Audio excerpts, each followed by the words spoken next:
Who wants to live forever? The rock group Queen asks in one of its best-known songs. The same question is at the heart of Tuck Everlasting, the 1975 novel for children by Natalie Babbitt. We just saw the musical version of Babbitt's story for the first time in a fine production by Next Generation Theater Company.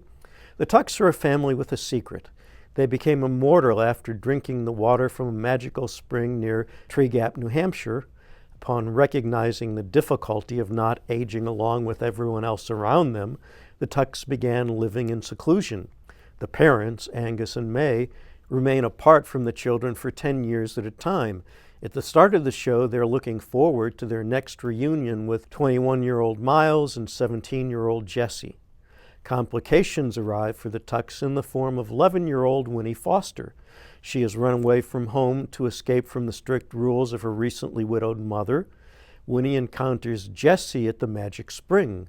To keep her from drinking the water, Jessie carries Winnie off to the family's home. To explain the abduction, the Tucks have to reveal their secret. Meanwhile, a suspicious carnival worker in a yellow suit is trying to find and exploit the Magic Spring. The original Broadway production of Tuck Everlasting in 2016 had 28 previews and 39 regular performances. The briefness of the run does not surprise me. Perhaps because the source is a book for children, the musical digs less deeply into the issues of living forever than I would like. I was, however, very happy with the staging by Next Generation Theater Company. Its mission is to create new opportunities for emerging artists in the St. Louis area to receive high-quality production experience. I'm always impressed by how earnestly the young members in this group throw themselves into their performances, as the ensemble did in the choreography by Robin Hartley, who put flair into the dances. Andrew Maroney as Jessie and Annie Bauer as Winnie conveyed youthful emotions not simply because they were young, but because they gave convincing, fully involved performances. I would not have known Bauer was the understudy in her part if we hadn't been told. Gage Seitz was especially effective in expressing Miles Tuck's frustrations without making him mean-spirited. Christiana Peary and Ken Clark made May and Angus Tuck a loving couple with a century of experience to draw on in their parenting, not all of it happy experience. Joel Hathbarth brought a wacky glee to the hankerings of the man in the yellow suit, but he was still menacing when he needed to be.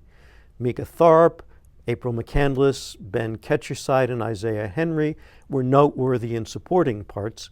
Director Sherry Hogan marshaled all the forces effectively on a flexible set designed by George Say and enhanced with Tim Portner's lightings and props by Jacqueline Rausch and Liz Pacheco. Larry Jost designed the sound, and Meredith Todd was both costume designer and musical director.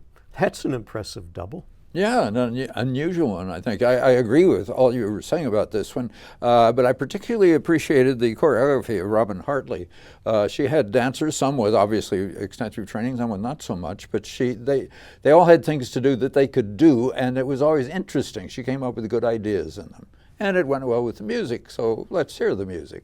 Mountains to the west, an ocean to the east, a storm cloud to the north, ready to pour. Every sycamore leaves me wanting more and more. At the top, at the top, at the top of the world, my head and heart are pounding. At the top, at the top, at the top of the world, hear my voice resounding. I'm alive and I am free, so look at me.